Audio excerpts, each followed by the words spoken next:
Salut à toi, aujourd'hui je te décrypte le dispositif Denormandie. Alors si tu ne sais pas ce que c'est, cette vidéo va être idéale pour toi. Et si tu te poses des questions sur ce dispositif, dans cette vidéo je te décrypte tout. Est-ce qu'il faut investir dedans? Quelles sont les conditions? Comment faire? Etc. etc. C'est parti!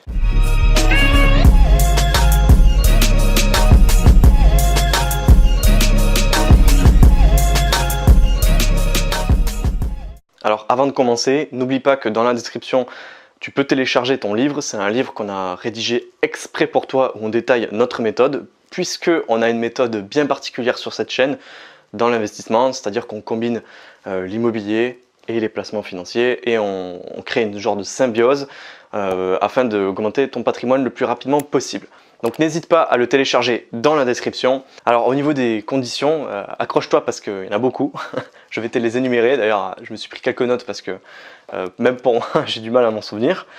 Alors, première condition importante, n'oublie pas que le dispositif Denormandie, c'est lorsque tu achètes ou alors que tu détiens de l'ancien et que tu fais des travaux dedans. C'est la condition. C'est pas comme le Pinel où tu achètes un bien en neuf. Donc, mets-toi ça bien dans la tête que le Denormandie, c'est bien sur de l'ancien et pas sur du neuf. Donc, les conditions pour pouvoir en bénéficier. Il faut que tu fasses des travaux dans ton appartement, évidemment. Il faut que tes travaux soient supérieurs à 25% du prix de ton logement. Donc, imaginons que tu achètes un logement à 100 000 euros. Il faut que tes travaux derrière soient supérieurs à 25 000 euros, pour l'exemple simple. Il faut également que tu aies acheté dans une zone qu'on appelle cœur de ville entre le 1er janvier 2019 et le 31 décembre 2021. Donc là, c'est très simple, tu vas sur Google, tu tapes zone cœur de ville et tu auras toutes les zones qui sont prédéfinies pour le dispositif Denormandie. Autre condition très importante, tu dois louer en nu, donc pas en meublé, tu n'as pas le droit, sinon tu ne peux pas bénéficier de ce dispositif. Et tu dois louer sur des périodes longue durée. Et tu dois choisir entre 3 périodes, 6 ans, 9 ans et 12 ans. C'est-à-dire que tu ne peux pas revendre ton bien avant les 6 ans, 9 ans ou 12 ans. Ça dépend ce que tu choisis. Sinon, tu perds l'avantage fiscal. Tu dois louer également à des ménages modestes et donc respecter certains plafonds. Au niveau des plafonds que tu dois respecter, c'est à peu près comme le Pinel. Tu as également des conditions de travaux. Alors là, accroche-toi également. Alors, tu as 2 conditions. Soit c'est des travaux d'amélioration qui améliorent la performance énergétique de ton bien et ils doivent être supérieurs à 30% des montants des travaux.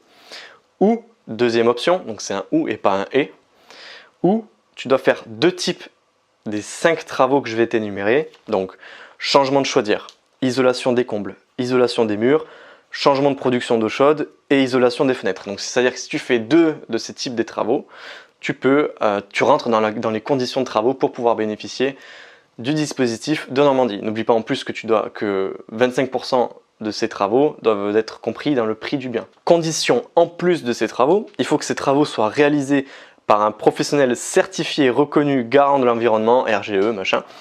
Donc là, il faut qu'en plus tu aies un personnel certifié. Ça, tout ce que j'ai énuméré là, c'était pour les conditions pour pouvoir en bénéficier. Maintenant, parlons de l'avantage fiscal et prenons un petit exemple simple. Au niveau des réductions d'impôts, donc n'oublie pas, tu dois choisir entre 6 ans, 9 ans ou 12 ans, c'est-à-dire que tu dois exploiter et louer ce bien-là à des ménages considérés comme revenus modestes pendant ces périodes-là. Si tu le loues pendant 6 ans, l'avantage fiscal derrière, c'est-à-dire que tu bénéficies de 12% du prix du bien. 9 ans, c'est 18% et 12 ans, c'est 21%. Pour l'exemple, on va rester simple, de toute façon, c'est assez simple à calculer.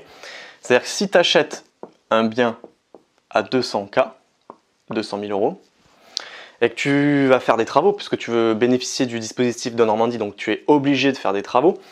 Et donc pour ces travaux, imaginons que tu as fait, allez, on va dire 50 000 euros de travaux, pour rester simple. Ensuite, tu choisis une période, donc 6, 9, 12.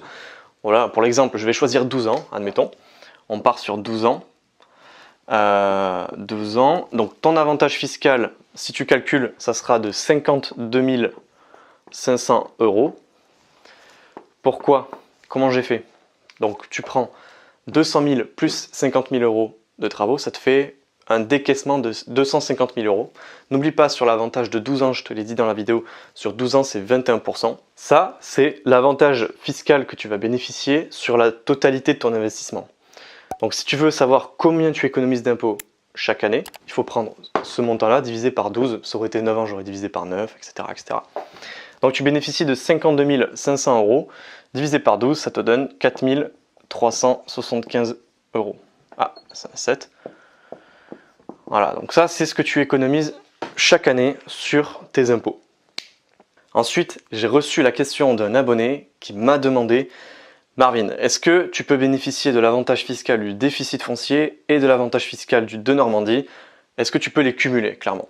Et la réponse, évidemment, tu t'en doutes, c'est: tu ne peux pas cumuler deux avantages fiscaux en France. N'oublie pas, le déficit foncier, c'est quoi?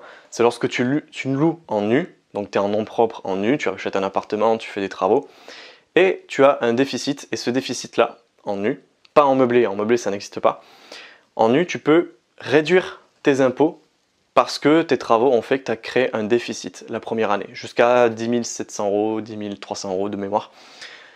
Tu peux bénéficier d'un avantage fiscal pour baisser ta base imposable. Attention, ce n'est pas une économie d'impôt d'un coup, c'est pour baisser ta base imposable.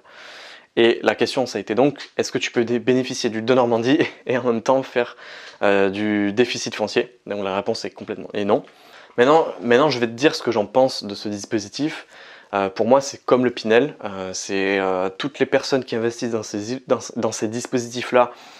Ce sont des personnes qui réfléchissent à l'envers. Donc, c'est-à-dire, comment ça se passe pour investir là-dedans? C'est-à-dire que tu payes des impôts, tu payes X impôts parce que tu es dans la tranche à 30, tu es dans la tranche à 40%, et tu te dis, ben, moi j'ai envie d'économiser des impôts. N'oublie pas que le but, c'est de gagner de l'argent. Le but, c'est pas d'économiser des impôts. Le but, c'est de gagner de l'argent d'abord. C'est le premier objectif. Si gagner de l'argent passe par une économie d'impôts, bah, ok, fine.